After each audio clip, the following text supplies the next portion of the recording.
Not only are we gonna go over 6 or 7 different handguns that only rich people can carry, but we're also gonna go over some more affordable options for each. We will have a list for every single thing that we are discussing in today's video. It's the very first link in the description. I'll also pin it in the comments. Gun number 1 we're gonna talk about is the Beretta M9A4, or a lot of your Beretta 92s. Now these are your double action, single action style guns, and these are made out of metal from head to toe. They don't really have any polymer frames or anything like that, which kind of merits to their more expensive pricing point. Typically, whenever you get a Beretta and you want the optics ready version, there aren't any that are really any less expensive than about 900 bucks or so. They kind of start at 900 and go up. This is according to the Beretta website. Now, obviously on the street, prices can fluctuate up or down. In fact, the Beretta M9A4s typically go for about $1,200, something like that. However, I have seen them for a lot less than that, and I'll have more info about that at the list if you want to check that out. Now, I've been testing this gun for a little over a year. This is my very first Beretta that I've ever owned before. And although this one shoots phenomenally well, I've had zero problems with it. I wouldn't say that this is the one that you would necessarily want to carry, especially if you conceal carry, because it's a full size. Now, these do come in what they call the Centurion size, which is about a ½ inch shorter in muzzle length. However, it has the same size grip, and they are a little bit heavy, especially when fully loaded. Now, before we get to the more affordable alternatives of the Beretta M9, I think it's important we talk about another gun that typically isn't considered a carry gun, but after reading a lot of stuff on Reddit, a lot of people are carrying them, so I'm gonna mention them. And that's either gonna be the CZ Shadow 2. This is one that I had customized a couple of years ago. I have full videos on it if you want to check that out on the channel. And its little brother, the Shadow 2 Compact. Now, these aren't typically looked at as carry guns because they don't have what's called a firing pin block. But these are two guns that a lot of people are carrying, and you would need to be pretty wealthy to carry these. On average, they run anywhere from about 900-ish for the full size that I've seen. That's the low price, up to about 1500-ish, depending on where you get them and if they're on sale. I have some info at the list if you want to check that out. However, if you want a good alternative and not spend as much as you would on a Shadow 2 or on the Beretta M9, then I highly suggest checking out the CZ 75 SP01 Tactical. It's almost identical to this guy right here. On the Shadow 2, there's a lot of other differences, but it does have the firing pin block in it. And because of the firing pin block, it is 100% drop safe, and they cost a lot less. If you want a compact version, I would say take a look at the CZ P01 if you're dead set on carrying with the double action, single action. Now, in all honesty, I'm not the biggest fan of double action, single action for concealed carry. That's a whole nother can of worms. I'm not saying they're not good, I just don't typically prefer them, but they are guns that a lot of people do carry. Now let's get into a gun that a lot of people have really started carrying over the past, I don't know, 3 or 4 years or so. These are guns that were typically not really considered carry guns, but now people tend to carry them. And that's gonna be your double stack 1911s, AKA 2011s. And essentially, it's exactly what it sounds like if you're unfamiliar. It's a 1911, which undoubtedly has the best trigger pull ever in all of handgun history. However, the biggest downside to most 1911s was they were single stack and they had very limited capacity considering the size of the gun. But now we have double stack grip modules. You can carry a full magazine of 15 to 20 rounds, and you're good to go. Now, the one that I've seen carried the most is gonna be the Staccato P or the Staccato CS. And these cost about $2,000, something like that. They are quite expensive, and that's without the red dot on them. So once you put a red dot on it, or if you wanna put a pistol light on it, it comes out to be a little over 3K all out. And that's very expensive, especially if you have to use it and it gets confiscated for evidence and then you never get it back. Now, the next most carried double stack 1911, aka 2011, aside from the Staccatos, is going to be the Wilson Combat, either the EDC X9 or this one, which is the SFX9. And this one is one that I've been testing for a little over a year. I actually have to send this back to Wilson Combat. It's not mine to keep, but this thing has been phenomenal. Now, to fully appreciate the SFX9, we need to show it side by side with another 4¼ inch double stack 1911. I wanted to show you something very specific about the Wilson Combat SFX9. Now, if you guys know of an alternative to the smaller size, like 4¼ inch Wilson Combats, let me know down in the comments. But from my research, I haven't seen another double stack 1911 that is made in this profile for less. And let me show you exactly what I'm talking about. So right here we have this Springfield Prodigy 4¼ inch. And if you put these kind of side by side, you can actually see that the barrel on the SFX9 is a little bit shorter, but it's actually not that much shorter. One thing you will notice though is how much thinner it is. Additionally, if we look at the grips, if I was to remove this magwell from the Prodigy here, it's actually not that much shorter in the grip. And let me take this light off real quick so you can really see a comparison. But when you get these side by side, you can tell that Wilson Combat has gone through and done a lot of work to make their guns more carry worthy than others. I mean, and to be honest, the Wilson is the most expensive one on today's list, and it's probably for good reason. They do phenomenal work with these, and I have been shooting the crap out of this one, and it shoots phenomenally well. They've basically done everything that I would want done if I was going to carry a 1911. They didn't pay me to say any of this. They don't even let me keep the gun. I got to send it back. I'm just giving you my feedback from my shooting experiences. Only reason I have this gun here is this is the factory grip on the Prodigy, and so this one's a little bit more comparable, but when you start going back, you look at how much thinner the Wilson Combat grip is than a standard 2011 grip. And so because of that, this thing is so much lighter weight, so much smaller, and because of the way they designed it, it's just absolutely awesome. If I was the kind of person that would carry this, I would probably buy this from Wilson Combat.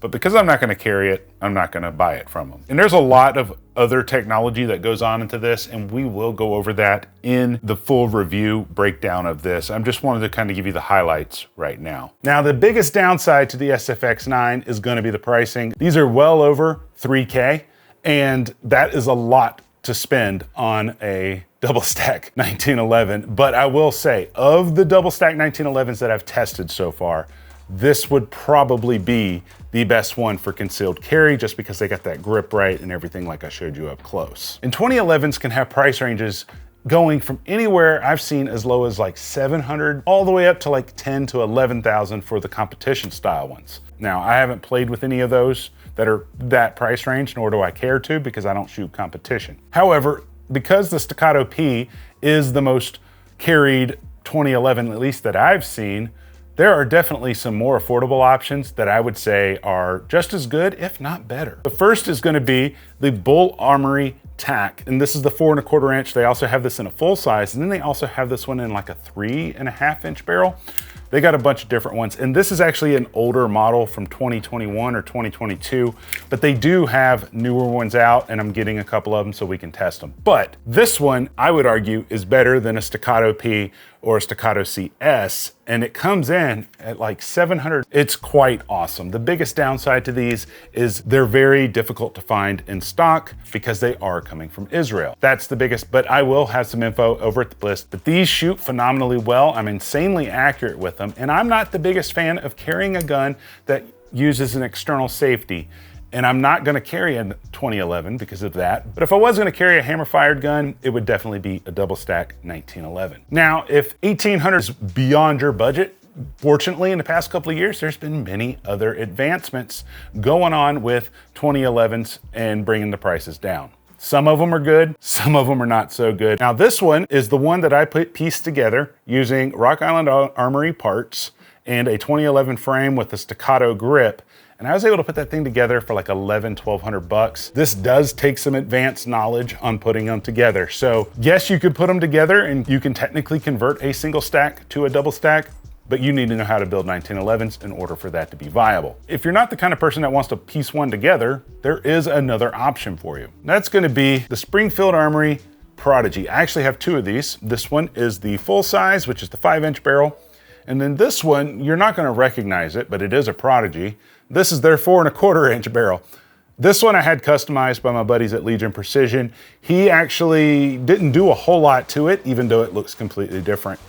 Cerakoted the slide, we added a Chile grip, we added a different trigger, and he did a reverse crown on the barrel. And that is it. I'm just showing you this one for size referencing, but these are phenomenal guns. When they first came out, they had some problems. A couple people had problems with their barrel chambering being out of spec.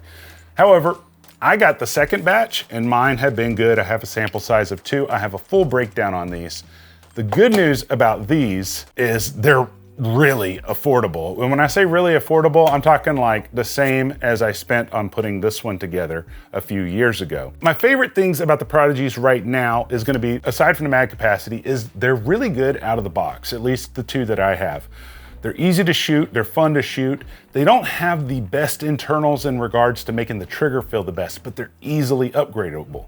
I would say if the 2011 was a Glock, you know how like Glocks don't feel the best when you first get them, and then you can kind of upgrade some parts and make them feel better? This would be like the Glock of 2011s as of right now. It's just the perfect platform to kind of level up your game later if you so chose to. And they come in a bunch of different colors now. So not only do they just come in black, but I've seen them in flat dark earth as well as OD green. Honestly, of all the 2011s and double stack 1911s that we've talked about so far today, this one is the most affordable, and it is the one where I'm like, holy cow, that feels amazing. And although they're not a Staccato, you can actually upgrade these to be beyond and better than what a Staccato is for a lot less of a price. And so because of that, they're my favorite affordable double stack 1911s. Now, if that is still out of your price range, there is one more that isn't technically a 2011, but it is a double stack 1911. And that's gonna be this behemoth right here. This is the Rock Island Armory TAC Ultra. Now, prior to 2022,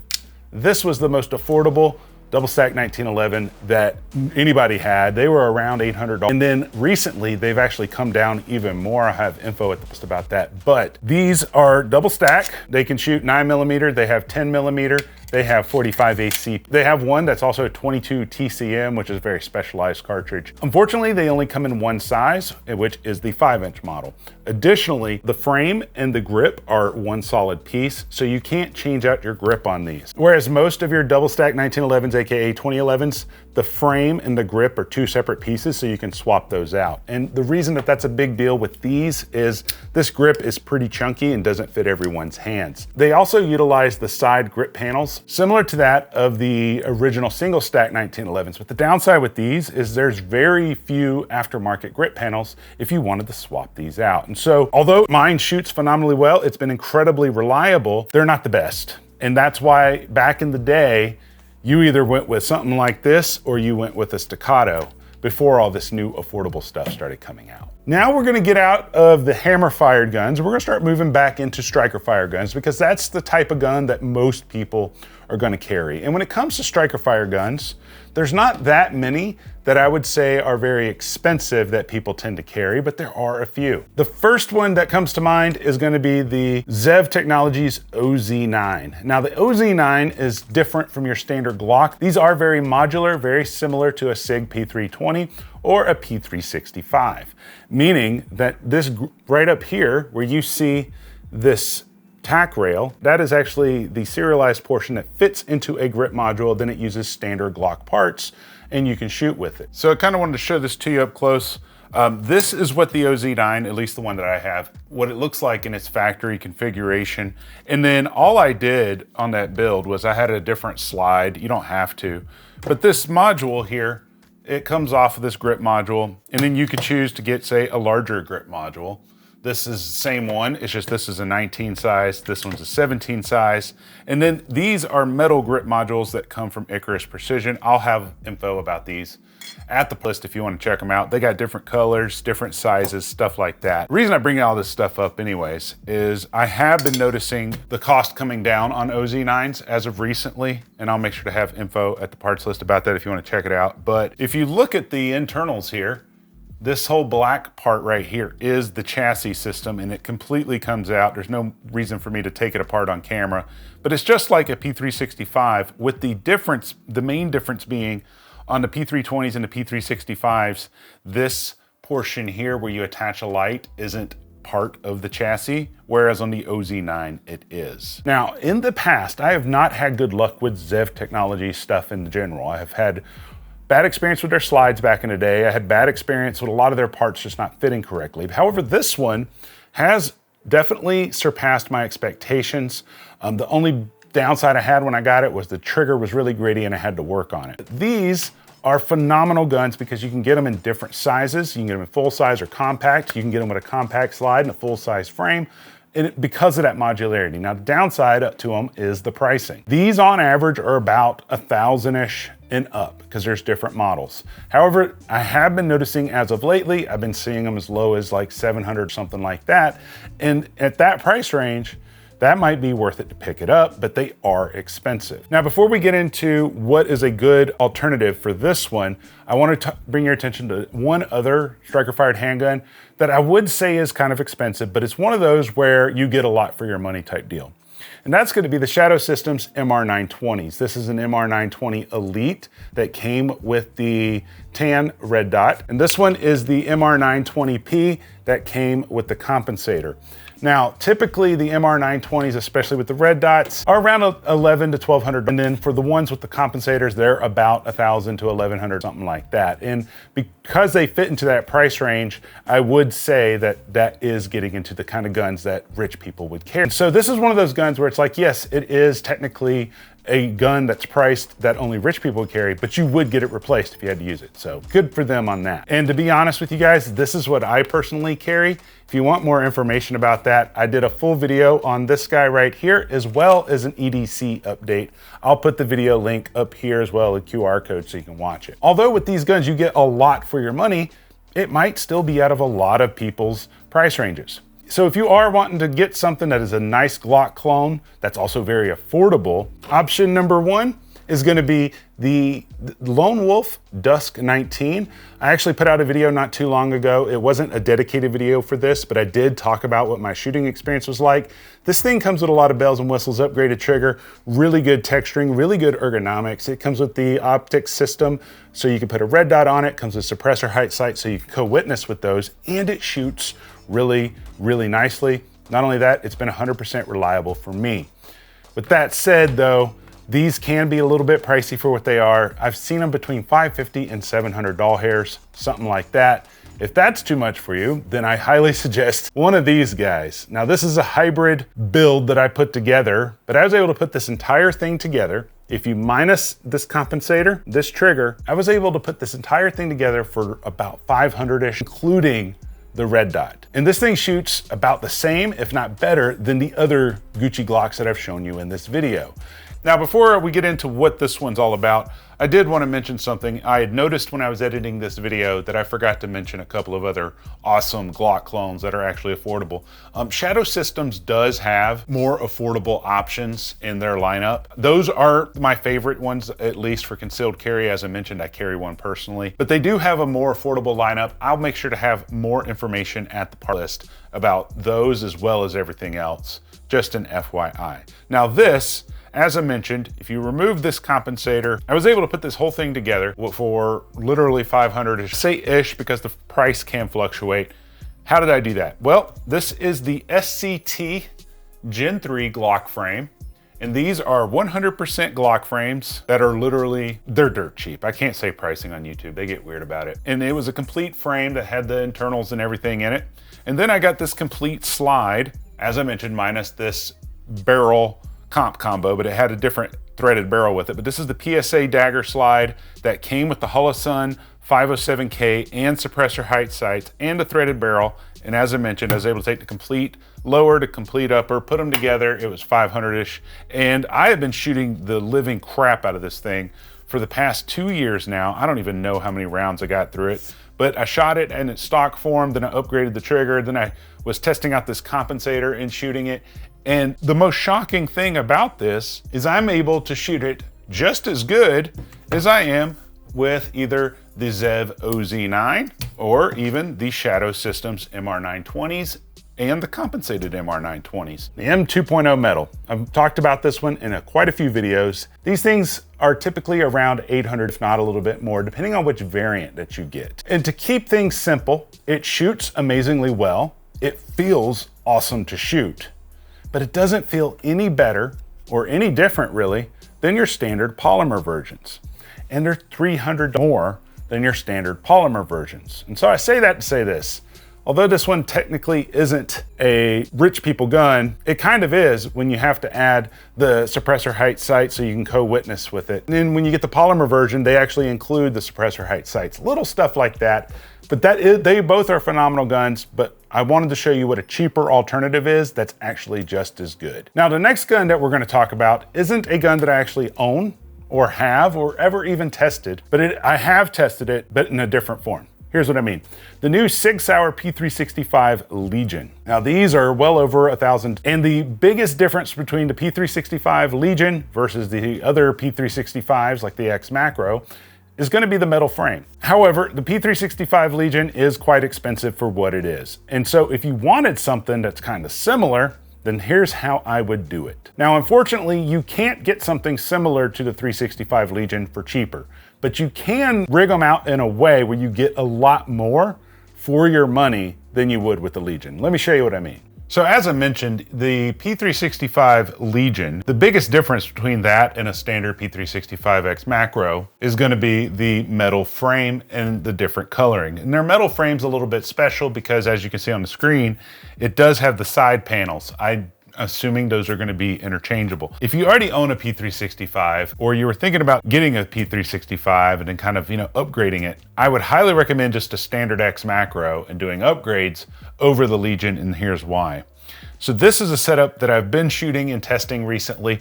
This is a standard P365 slide with the Radian ramjet and afterburner barrel and compensator. Got the Holosun 407K red dot. This is the Radian backstrap that is integrated into the magwell, and this thing shoots phenomenally well and phenomenally flat. And honestly, this setup here is exactly the same in regards to pricing as the Legion, and I would argue it probably shoots a little bit better.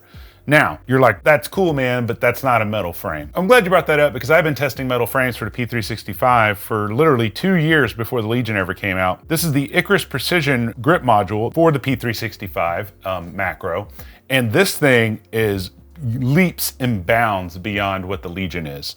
The ergonomics are insane. You also get these crazy little thumb ledges right here. I actually have a complete video on this. If you just go through my channel and start scrolling through, you'll see it. When you put the X Macro slide on here, this thing shoots incredibly flat and reliably. And this is honestly the only metal frame that I've ever tested for a polymer gun that's actually made a difference in the recoil characteristics and the shooting characteristics of the gun in a positive way. The reason I even bring that up is whether you chose to configure it with like the Radian comp and all that cool stuff, or whether you chose to take a standard X Macro and do it with this frame here, it's literally within a 50 variants of the Legion. Although you can't do it for cheaper, I feel like you can get more for your money for around the same price. Now, I understand there are other guns that are very expensive that people tend to carry, especially wealthy people.